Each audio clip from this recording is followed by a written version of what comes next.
Enfim, a ideia é um pouco trazer o sentido, né, dessa experiência de atuação, né, da sociedade civil em São Paulo, que articula, né, ou seja, a atuação no sistema de justiça, né, com esta reflexão, o monitoramento, o acompanhamento e as proposições que são feitas também no âmbito da sociedade civil a partir da militância no campo da educação infantil, né, que no caso da cidade de São Paulo, né, há vários trabalhos que vão documentar isso, está constituída, né, pelo menos desde o final da década de 70, pelos movimentos populares de mulheres, né, e esta trajetória ela vem se encontrar aqui neste encontro que é realizado na Faculdade de Educação da USP.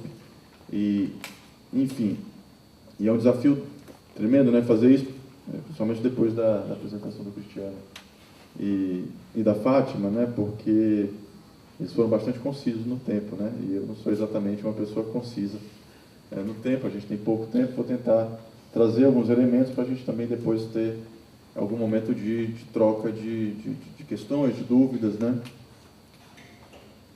Então, eventualmente, alguns pontos vão ficar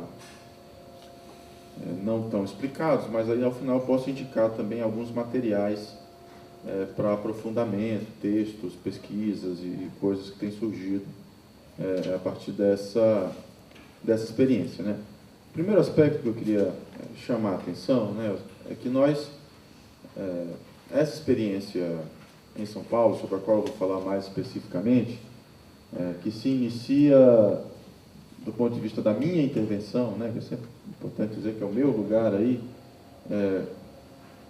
por volta de 2007, né, quando a gente cria o que se chamou naquele momento de Movimento Creche para Todos, que era sobretudo um movimento de apoio técnico e jurídico a organizações de direitos humanos e organizações populares da Zona Sul de São Paulo, né, sobretudo Campo Limpo, Grajaú, Capela do Socorro e Capão Redondo, né, em que os movimentos populares naquele contexto, basicamente eles tinham a mobilização em torno da expansão das creches, né, e um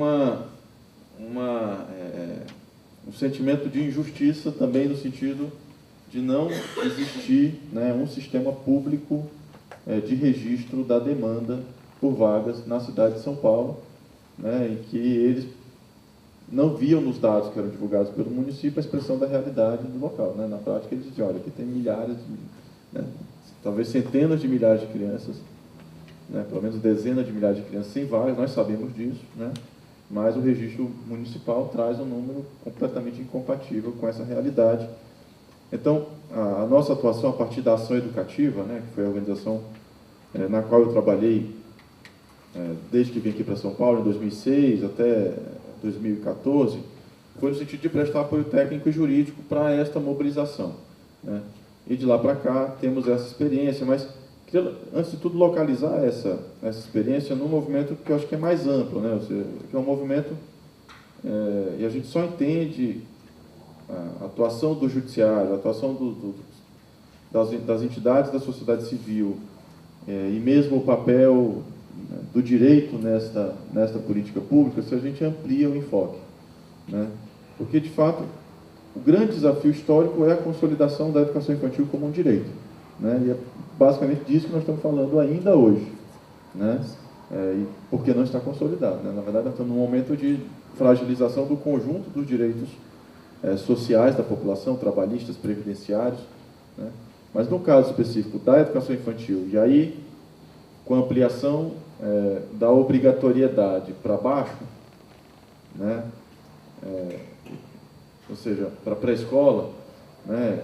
Você tem uma situação em que, sobretudo, a etapa creche, né, ainda é uma etapa em disputa, né, em termos de reconhecimento como parte do direito à educação. Vez ou outra, né, se houve propostas de flexibilização do atendimento, e vários municípios, na verdade, têm propostas, né, já implementadas de flexibilização, de desprofissionalização do atendimento dessas crianças e coisas do gênero, né. Então, o desafio histórico é ainda esse desafio de consolidação do direito à educação das crianças de 0 a 6, depois de 0 a 5 e hoje, sobretudo, de 0 a 3, né?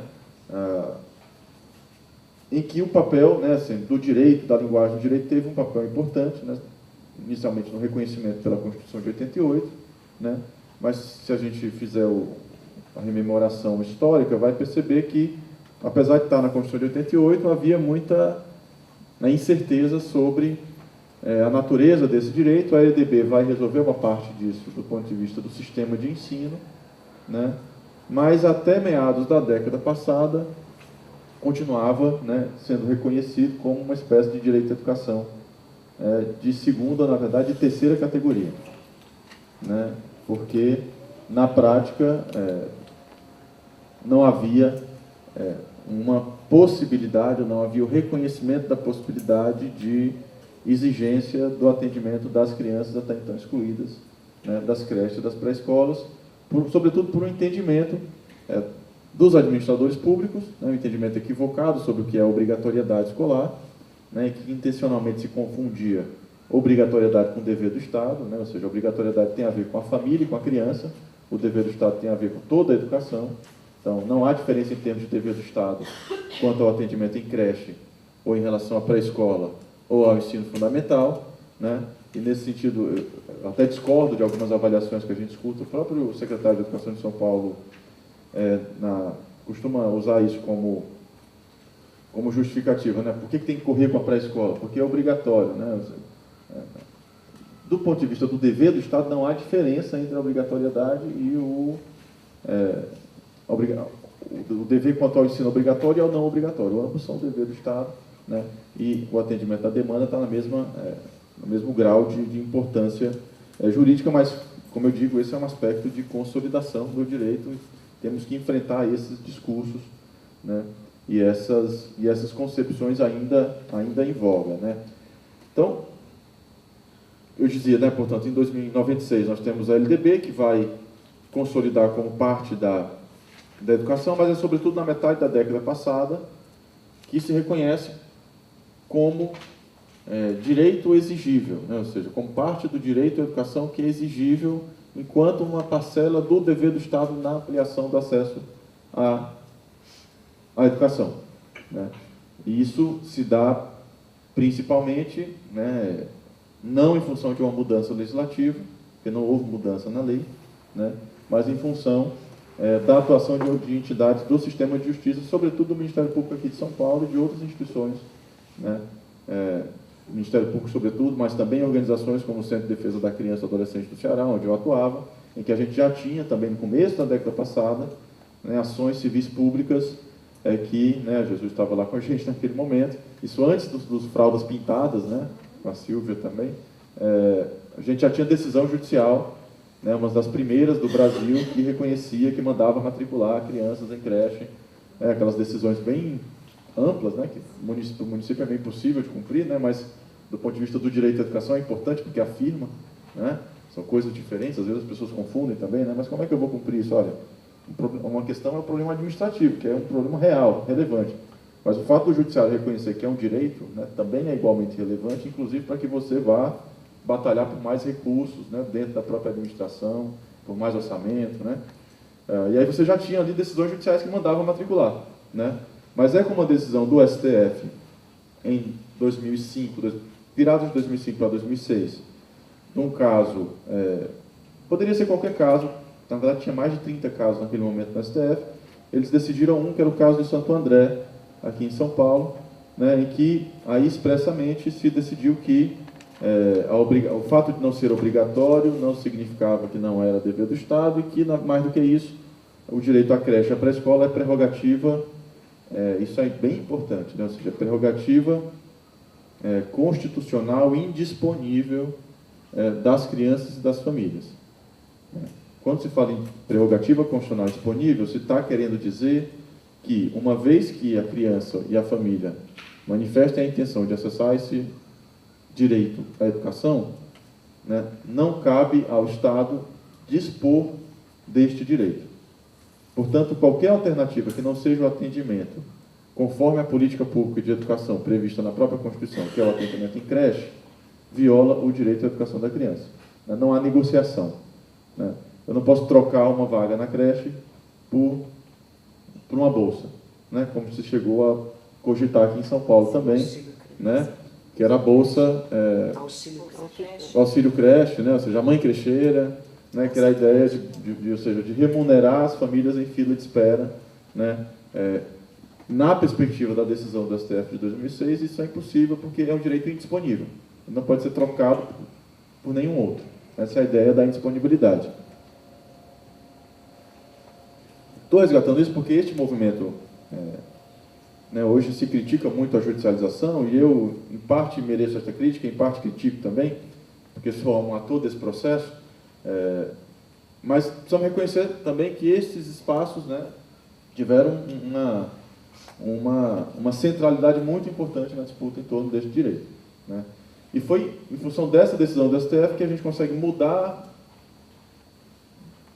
em parte, o discurso dos prefeitos e dos administradores, né? E consegue respaldar a mobilização em torno do Fundeb, né? Que foi um momento bastante importante, né? Eu tenho quase que certeza de que se nós não tivéssemos obtido aquela decisão judicial em 2005 ou 2006, tivesse prevalecido a ideia de que é um direito de terceira categoria, né? Ainda que a gente tivesse feito toda a mobilização que fizemos, né? Os fraldas pintadas, né? Que nasceram lá no Ceará, né? Importante registrar o movimento dos fraldas pintadas, né? A Comissão de Defesa do Direito à Educação, o SEDEC, o Fórum de Educação Infantil, que a gente havia um contexto local bastante perverso, né? Principalmente com o secretário de Educação que assumia a época, né? Que era uma crise das instituições conveniadas, né? Uma crise de manutenção, de continuidade do serviço, na transição da administração, né? Mas aquilo se articulou com um debate mais amplo, que era o debate sobre a própria fragilidade da política de financiamento, né? E ali surgiu esse movimento, que era um movimento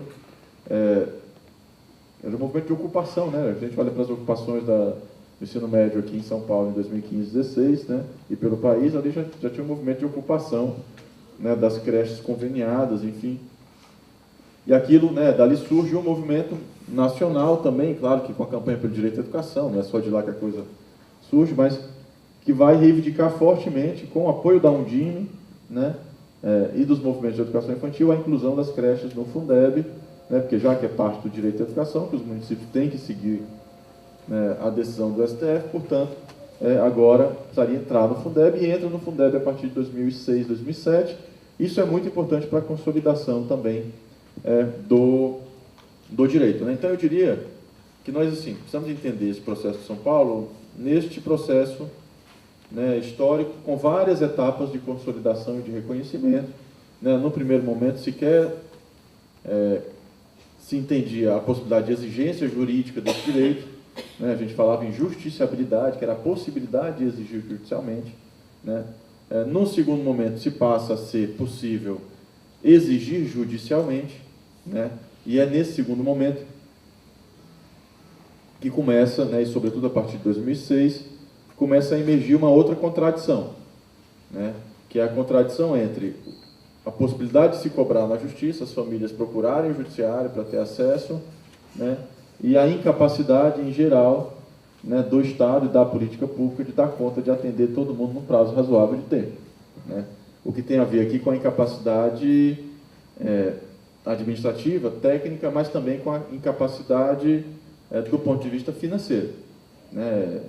O município de São Paulo tem uma certa particularidade em termos de capacidade financeira, mas é uma realidade, né? Ainda assim é uma realidade, e isso tem também muito a ver com o debate atual, né, de hoje, que é um baita de um desafio que a gente tem que enfrentar, que é a configuração da creche, sobretudo, mas também da pré-escola, no Fundo Nacional de Financiamento, no Fundeb, né? Em parte, a incapacidade de dar conta do atendimento rápido e com qualidade dessa população tem a ver com o subfinanciamento desta etapa no próprio Fundeb, né? Que, segundo as estimativas do custo aluno qualidade inicial da campanha pelo direito à educação, que foi reconhecido pelo Conselho Nacional de Educação, o custo de manutenção de uma creche de uma vaga em creche de qualidade é pelo menos 3 vezes maior do que a remuneração ordinária do Fundeb hoje, né? O que traz um outro problema, né? Que é o seguinte: na prática, a Política Nacional de Financiamento, né? Ela incentiva a privatização, né? Ou seja, o conveniamento, porque ela remunera um valor, né?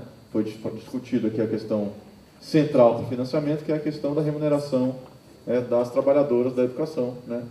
Esse é o ponto central e ele ou seja, essa precariedade é estruturada na política de financiamento, né? Então, mas, enfim, esta etapa, né, ou seja, de uma certa incompatibilidade, né, e ao mesmo tempo um aumento muito significativo do número de ações judiciais, né, sobre os municípios, determinando a matrícula de crianças específicas, né, em fila de espera, individualmente. Em São Paulo isso se exacerba com a criação da Defensoria Pública, né, e a ampliação da Defensoria Pública nos últimos anos, que vai dar conta dessa demanda reprimida, né. Então essa segunda etapa é a etapa da judicialização, né. Antes era o debate da justiciabilidade, que era a possibilidade de se discutir na justiça, né. Hoje não tem mais discussão sobre a possibilidade de discutir na justiça, o debate hoje é a judicialização e os seus efeitos, né. A judicialização traz efeitos positivos ou negativos? Ou traz efeitos positivos e negativos e em que medida? Né? E aí, sobre isso, a gente concluiu no final do ano passado uma pesquisa, a professora Silvia participou decisivamente nisso também, uma pesquisa coordenada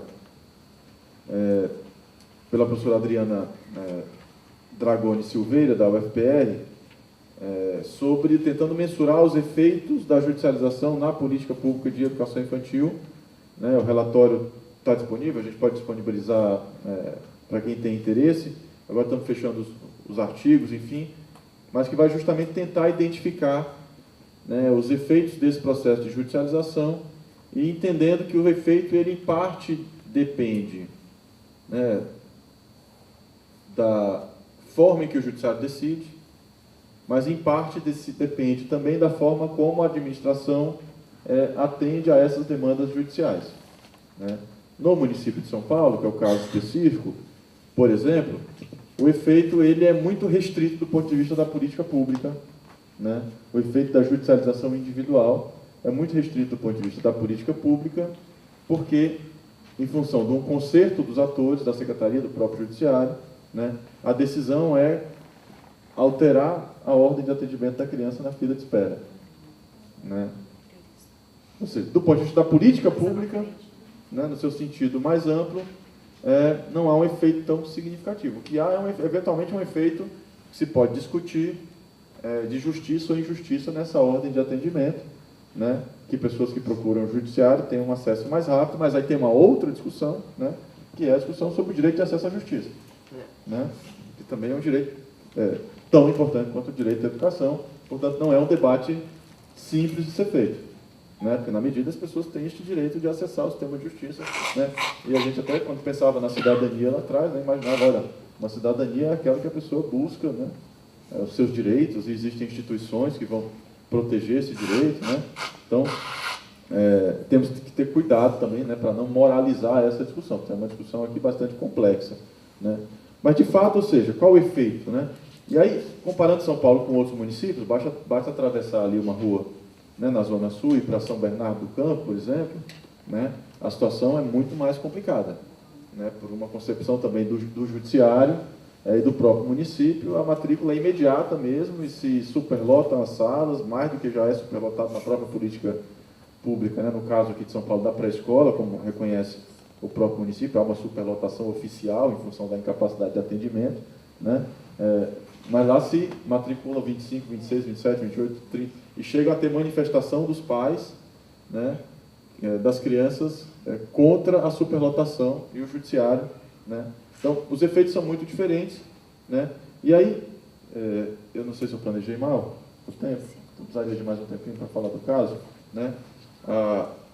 Esse caso, né, específico que a gente mobiliza na ação educativa, e com esse conjunto de organizações em seguida, que vão se incorporando, tem a ver com a tentativa de superar esse impasse da judicialização, né, que é, de um lado, o risco da judicialização provocar efeitos perversos na política pública e, de outro lado, até alguma medida de injustiça em relação à fila de espera, né, mas, ao mesmo tempo, né, evitar que os problemas nesse aspecto da judicialização não poderiam significar retroceder para a posição anterior, que era a posição em que o judiciário entendia que não era direito, né, e que não podia determinar o atendimento daquele direito, né.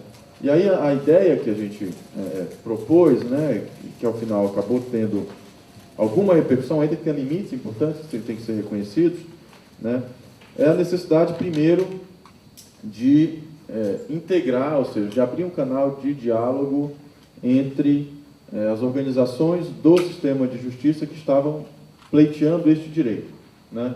Portanto, as entidades da sociedade civil, a Defensoria Pública e o Ministério Público, sobretudo, no primeiro momento, né, criam um grupo de trabalho interinstitucional para pensar uma solução, né, uma intervenção conjunta, né, nessa temática. Naquele momento, isso é 2012 para 2000 na verdade não, é antes disso, 2010 para 2012, né, a gente tem reuniões com a Secretaria de Educação, na época, inclusive, o secretário era ainda era o Alexandre Schneider, né, na sua primeira passagem para a Secretaria,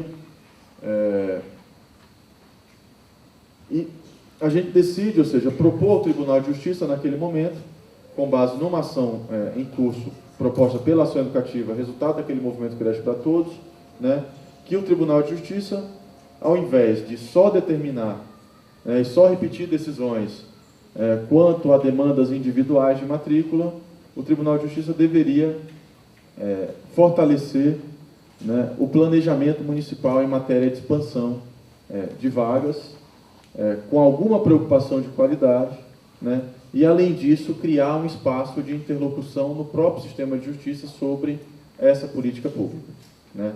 E é a partir disso, a Cidinha mencionou, né, que no âmbito dessas ações judiciais que estavam para ser julgadas, a gente consegue converter o julgamento numa diligência, lá, né, uma questão técnico-jurídica, e dessa diligência nasce uma audiência pública, né, em 2013, né, que é a primeira audiência pública realizada pelo Tribunal de Justiça de São Paulo, né, com participação de sociedade civil, isso é em 2013, no caso da educação infantil. Foi uma audiência de 2 dias, bastante extensa, né, em que falaram mais de 40 instituições, né, do sistema de justiça, e pesquisadores, entidades de movimentos populares, né, no sentido de pensar o problema da política pública de educação infantil no município de São Paulo, né, e uma solução. Ao final, a ideia é que tivesse um acordo judicial, né, entre os autores, que eram a gente, o Ministério Público, Defensoria, esse grupo de trabalho e o município. Não foi possível fazer o acordo naquele momento. A época o secretário já era o secretário César Calegari, né, na gestão do Haddad, porque o município naquele momento não reconhecia como possível assumir no acordo judicial o número de vagas que havia assumido no plano de expansão apresentado na Câmara Municipal de São Paulo, né, que era um plano de expansão de 150 mil novas vagas, né. No final das contas, é isso que vai para a decisão judicial, mas eu sempre digo, olha, não fomos nós que propusemos 150 mil, né, foi o prefeito Haddad na eleição, na Câmara Municipal, e mais que isso, na audiência pública, o desembargador que julgou o caso perguntou para o Calegari, que é o secretário, da seguinte forma: secretário, você não acha que é muita criança, né, que é muita vaga em pouco tempo? Vocês vão cumprir esta promessa? O secretário disse, não, vamos cumprir essa promessa. É compromisso do prefeito Haddad cumprir essa promessa. Portanto, nós entendíamos naquele momento que não havia espaço, nem jurídico, nem político, para um acordo de qualquer coisa que não fosse as 150 mil novas vagas, porque aí a gente estaria atuando contra o direito à educação infantil das crianças, né, que era desconstruindo um compromisso político e jurídico do prefeito com a cidade de São Paulo, né. Portanto, a nossa recomendação foi que o que se deveria observar era o plano de expansão, né, apresentado à Câmara Municipal. Esse era o parâmetro a ser observado no plano, até porque ele era compatível também com o desafio de implementação do plano municipal de educação, né, da cidade de São Paulo. Gente, eu preciso de mais 5 minutos para concluir o raciocínio, pode ser? E é porque eu não trouxe aqui os dados, tá? Vou tentar. Tá bom? Assim como o Caligari tentou criar 150 mil novas vagas, pode ser que eu não consiga, né? Mas, enfim. Vai lá, que você chamou. Portanto, a decisão judicial, né, ou seja, do final de 2013, é uma decisão que vai ser bastante inovadora nesse sentido. Ou seja, ao invés de mandar matricular...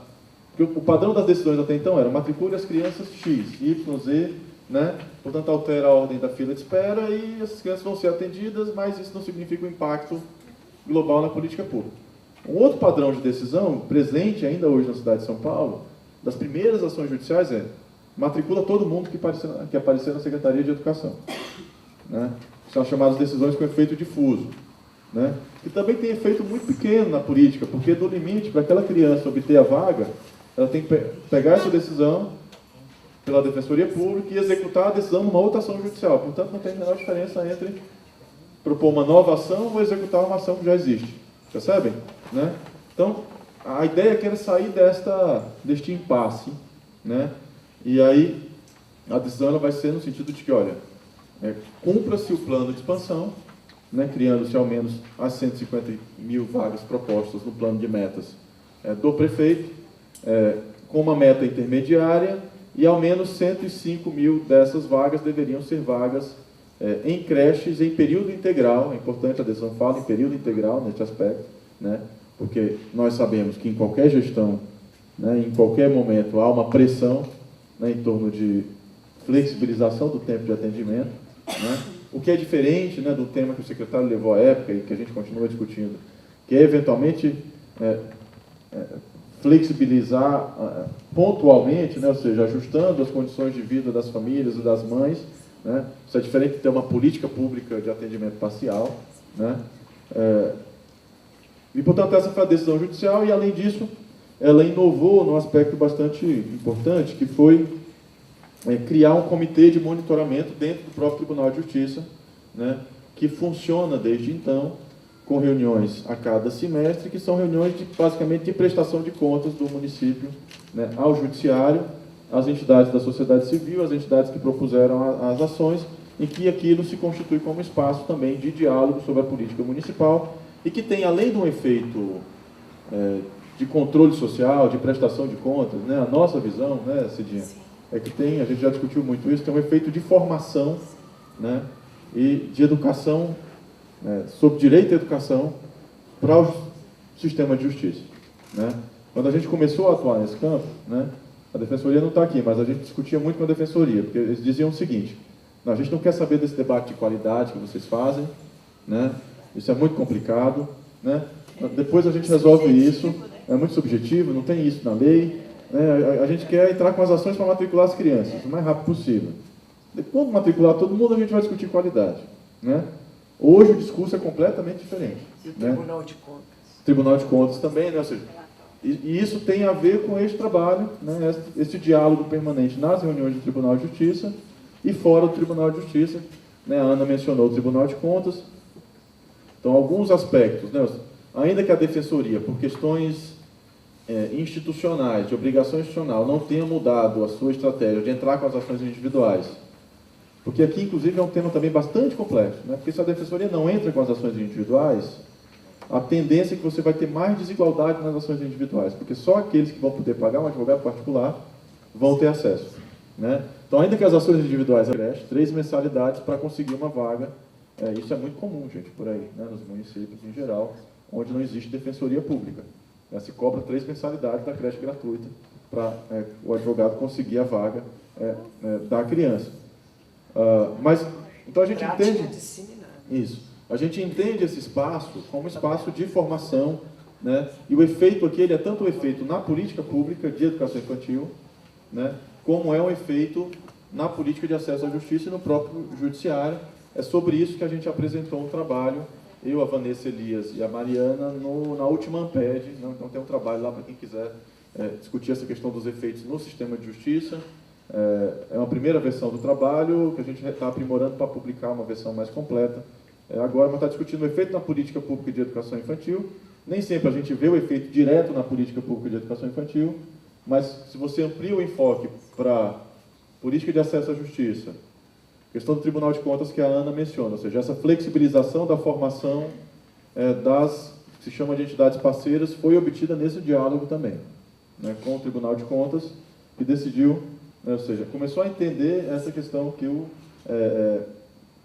Cristiano traz, de que, veja, essa formação não é o pagamento da faculdade, é a formação pedagógica permanente, né, necessária, e de fato não dá para diferenciar aí o que é o pagamento para a entidade, o que é o pagamento para a formação, é uma ação única, e a gente inclusive reivindicava nesse espaço, isso entrou no acordo judicial atual, né, que a formação deve ser única, né, ou seja, uma política de formação única para toda a rede, né.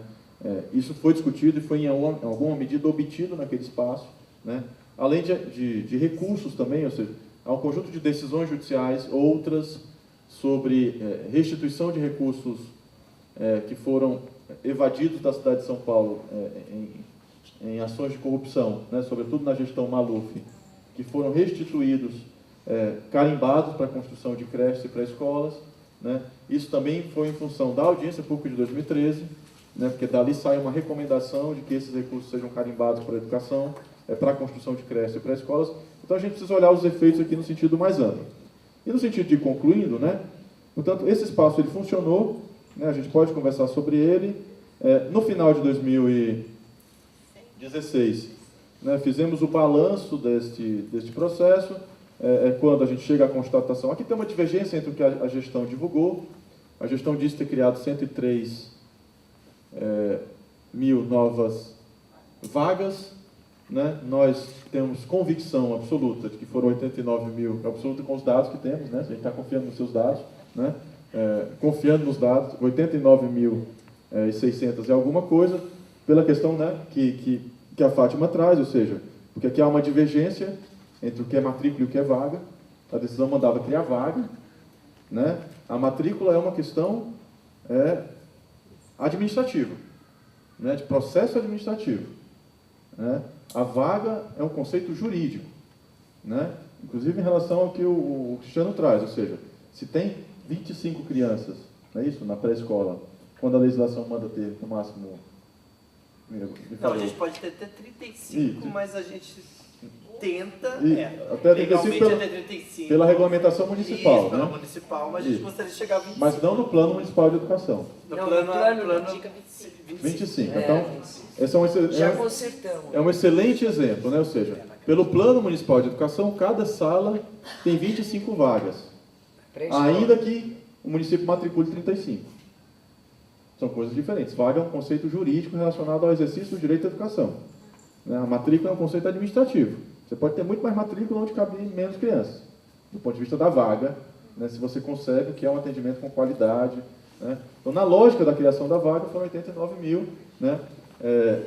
A gente considera um avanço muito significativo, né? Não é banal se criar 89 mil novas vagas no período de 4 anos, né? E a decisão naquele momento, né? Ou seja, ainda que tivesse tido um descumprimento da decisão judicial, a gente poderia levar para o aspecto formal, né? Então vamos executar, vamos responsabilizar o prefeito por descumprimento da decisão judicial, mas a gente entendia que isso era muito pouco produtivo do ponto de vista da política, né?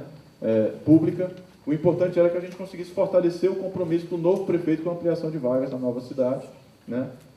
Na nova gestão, e havia um compromisso público, mais uma vez, não cabe a gente decidir qual é o compromisso do prefeito com a população, né? Isso ele decide no processo eleitoral, né?